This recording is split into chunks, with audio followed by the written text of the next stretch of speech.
The room was quiet enough to hear the dust settle. Gabriel Thorne sat alone in the private clinic's examination room, his eyes fixed on a painting hung crookedly above a fake fern. The canvas was too cheerful, sunflowers and blue sky, things that belonged to simpler lives. His world had never made space for sunflowers. The doctor's voice still lingered in the air like the scent of antiseptic. 6 to 12 months. That was the window. The final quarter. The last chapter. Gabriel didn't flinch.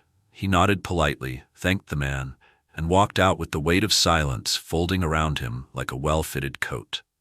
His driver opened the door without question, and the car pulled into the New York streets like nothing had changed. But inside Gabriel, everything had tilted. He was 70 years old, with a net worth so astronomical it could buy a small country and still leave room for dessert. He'd built empires of information, algorithms that learned and mimicked human behavior, tools that stitched together the digital and the real. His face had graced magazines, his name was whispered in boardrooms, and yet he would die like everyone else, alone.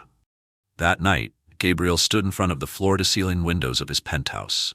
The city blinked beneath him like a galaxy of restless stars. Behind him, a sprawling room filled with silence, no children's laughter, no partner's footsteps, no photographs on the shelves, only him, and the vast echo of everything he'd never done. He moved to the whiteboard he kept in his study, usually filled with business strategy and sketches of tech systems. It was wiped clean. He uncapped a black marker, and in slow, careful strokes he wrote 4 words. Feed them. All of them. Gabriel didn't sleep that night. He sat and thought, tracing memories that felt like shadows of another life. He remembered being a boy in Boston, standing in line with his mother at a soup kitchen after his father died in an accident at the shipyard. He remembered the paper bowl of lentils, the warm hand that handed it to him. He had forgotten that moment, tucked it beneath years of conquest and quarterly profits. But now, it rose to the surface like a calling. The next morning, he summoned his legal team, his financial advisors, and a few confused members of his old philanthropic board. I'm dissolving the hedge fund, he said, and I'm creating something else, a global initiative to end hunger. Real hunger, not branding campaigns or empty food drives, actual lasting solutions. They blinked at him. Gabriel, one said carefully, you're talking about an issue that affects over 800 million people. I'm aware. This isn't just charity, it's politics, climate, infrastructure, corruption. You can't solve this in a year. Gabriel stood, hands in the pockets of his tailored coat. Watch me try. They started big. Too big. Within weeks, his name was on billboards. The Gabriel Thorne Initiative promised to feed 500,000 people in East Africa using rapid food drops and supply chains powered by drones. The first shipments were deployed. Rice, grains, clean water. It looked like a miracle. Until it wasn't. The drones were hijacked. In one region, an entire shipment disappeared into the pockets of a warlord. In another, a riot broke out over unfair distribution, leaving 5 dead. A grain shipment spoiled in the sun after delays at a border crossing knotted in red tape. Gabriel watched the footage in silence, the deaths and chaos stitched between shaky camera phone videos and news anchor voices. Good intentions, he realized, didn't feed anyone. He stood again before the whiteboard and circled the words, feed them, all of them. But underneath, he wrote something new. Not with charity, with dignity. Among the angry articles and disappointed emails came a letter. It was handwritten, rare. It read, feeding people isn't about saving them, it's about trusting them to save themselves. Come to Accra if you want to learn how. L.O. There was no title, no organization, just those initials. L.O. Gabriel, for once, didn't send a team. He booked a flight himself. The plane touched down in Accra beneath a blazing afternoon sun. Gabriel stepped into a city alive with color and contradiction. Vibrant murals beside rusting rooftops, street vendors weaving through traffic, children playing football in alleyways.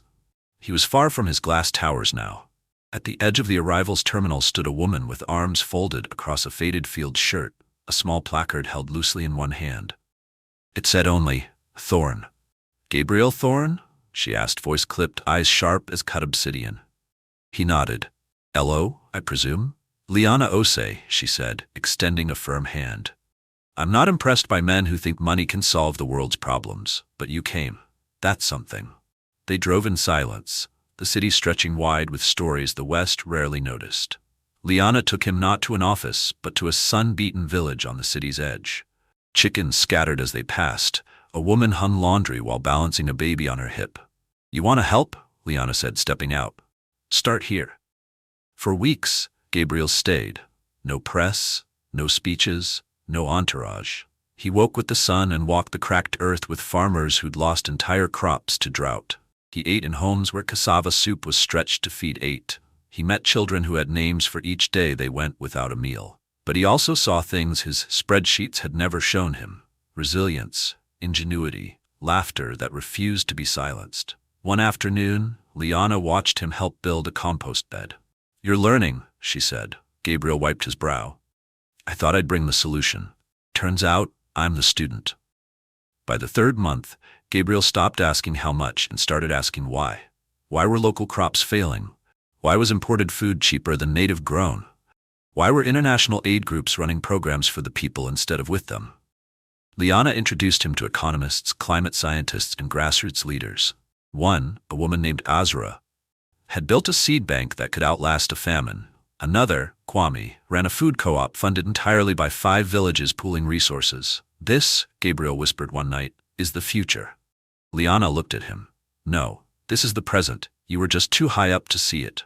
They launched a pilot program in northern Ghana, micro-farms run by women, powered by solar irrigation, funded by Gabriel's money, but managed by locals.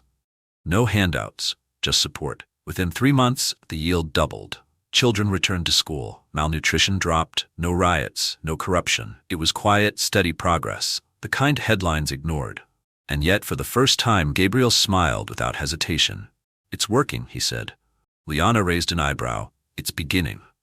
From Ghana, they moved to South Sudan, then Yemen, then Guatemala. Not with sweeping interventions, but with listening and learning. Each country, a different problem, a different answer. Gabriel spent a night under the stars with Syrian refugees growing food in bucket gardens. In Peru, he stood on terraced hillsides where indigenous farmers used 2,000-year-old techniques that outperformed modern methods. He began writing in a worn notebook.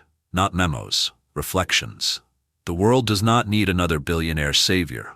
It needs humility, partnership, and time. Back in New York, his initiative lost steam in the media. No flashy photos. No "billionaire ends hunger" headlines. Investors were confused. His board tried to intervene. "You're wasting money," they told him. "Scaling slowly, focusing on farms, this isn't innovation." Gabriel looked them in the eye. "You can't scale dignity." He left the meeting before they could respond. It came not with a crash, but a quiet crack. A transfer here, a missing report there, then a whistleblower. The Manswell Partnership, the largest NGO Gabriel had joined forces with, had funneled nearly $50 million from his initiative into private accounts. Executives, politicians, shell companies, an invisible web of greed. The headlines roared to life. "Billionaire's anti-hunger dream, tarnished by scandal." "Thorne's billions vanish into corruption." Who's really feeding the hungry? Gabriel sat before the screen, his hands trembling, not with rage, but shame. He had trusted the wrong people. Again, the fallout was swift. Countries pulled out of pilot programs. Governments paused cooperation. Media vultures circled the remains of his reputation. The foundation's phone rang less and less. Worse, Gabriel saw the fear in the people's eyes. The farmers, the mothers, the leaders he had come to admire. As if they'd been tricked into hope. He flew to Ghana. Liana met him with a hard stare. "You should have known," she said. "Manswell has a history. You didn't listen." "I thought due diligence." "You thought your name would be enough. You still think money is protection." Her voice broke slightly. "You said you wanted to help. But this hurt people." Gabriel opened his mouth, then closed it again. There was nothing left to say. He didn't speak to anyone for days. He returned to his penthouse, high above the city, and sat in the dark. No more reporters, no board meetings, no buzz, just silence, and the creeping shadow of his illness. His doctor's words echoed louder now. The countdown had begun. In the stillness, he opened the old notebook. Its pages were filled with inked thoughts, farmer names, a child's drawing handed to him in Guatemala. He turned to a letter he'd never shown anyone, written by a girl in Yemen, age 9. "Thank you for helping us grow the green beans. I gave some to my little brother. Now he laughs again." He closed the book and cried. Really cried. Not for his pride. Not for the money. But for how close he had come to doing something real. One morning Liana returned. No warning. No camera crews. Just her and a quiet bag slung over her shoulder. "I came to say goodbye," she said. "Not out of pity, but because you mattered. You still do." Gabriel stood on unsure legs. "I failed." "No," she replied. "You fell. There's a difference." He nodded slowly. "What now?" Liana took a breath. "We do it differently. No more billion-dollar machines, no middlemen.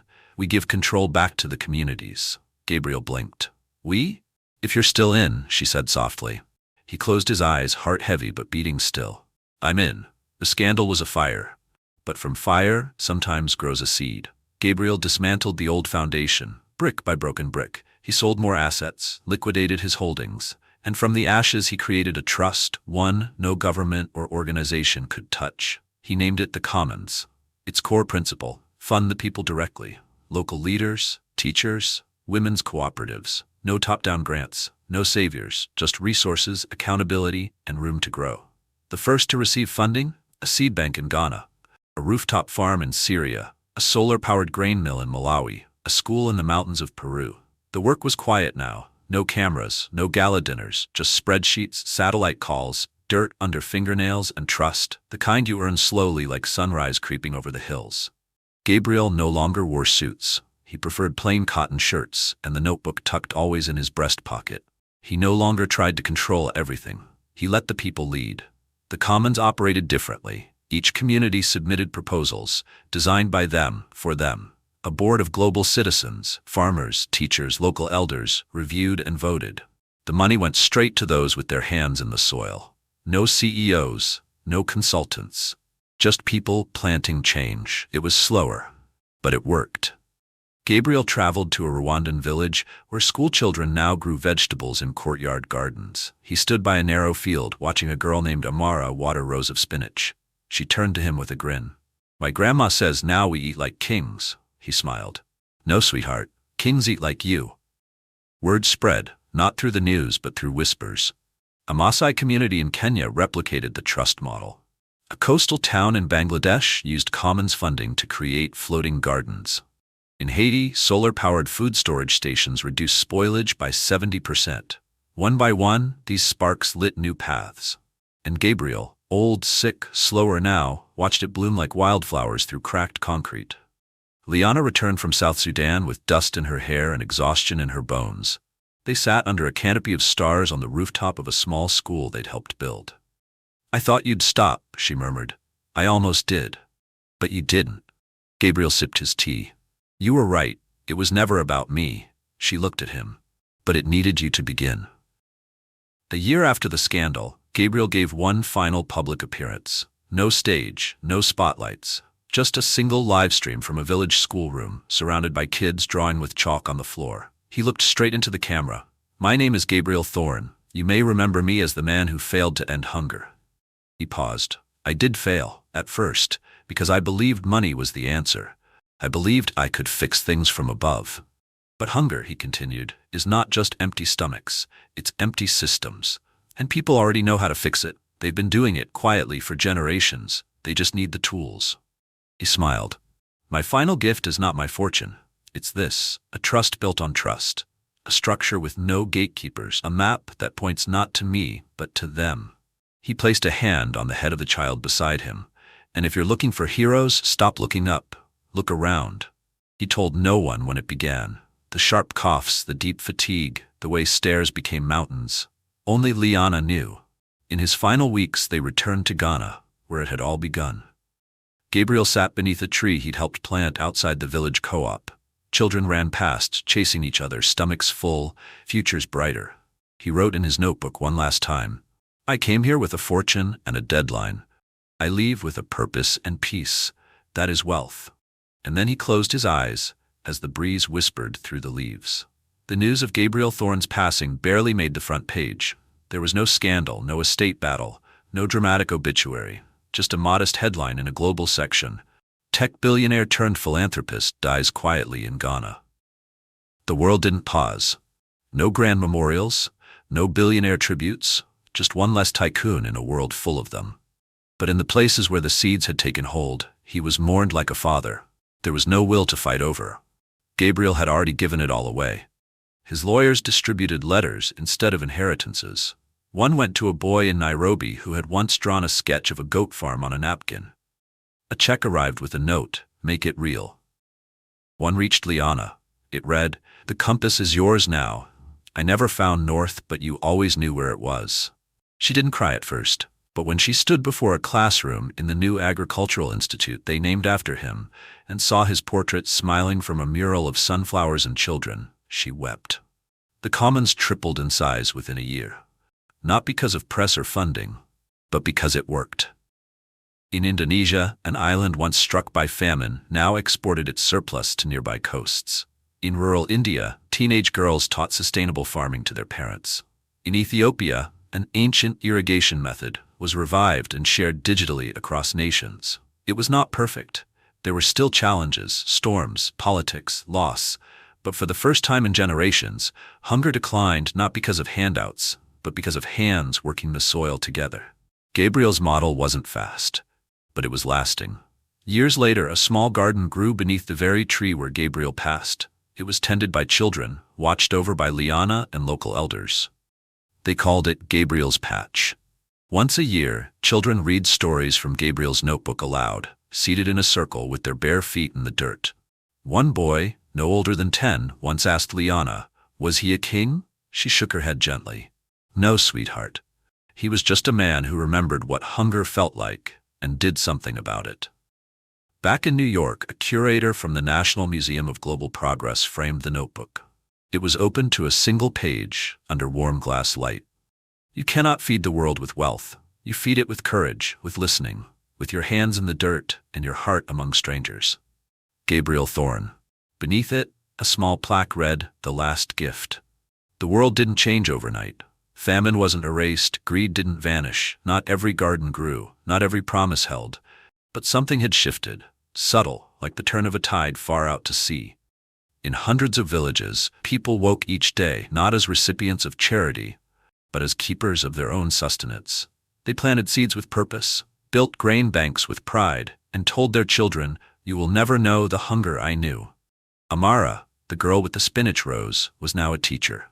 She showed her students how to test soil and save seeds in mason jars. Her classroom walls bore chalk drawings of sunlight, roots, and Gabriel's face sketched with wildflowers around it. "Who is he?" a new child asked one morning. Amara knelt beside the girl. "He's the one who reminded us that change doesn't come from the top. It comes from the ground." In Malawi, the women who once walked miles for water now sang a song while tending to their cooperative garden. "One gave us grain and then gave us ground. He built no palace, left no crown. He passed like wind, without demand, but left his name in every hand." It was a lullaby, soft and steady, sung at dusk. They didn't sing it for Gabriel. They sang it for themselves.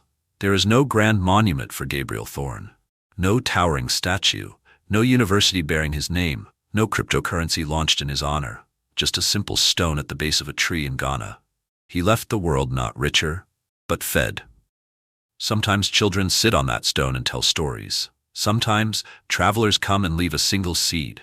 And somewhere, on a planet still aching and healing, still growing and breaking, an old notebook rests in a glass case, open to a page the world has come to know. The last gift is not gold, not glory. It is a hand outstretched, a table shared, a future planted together. The notebook's ink is fading, but the gardens are not.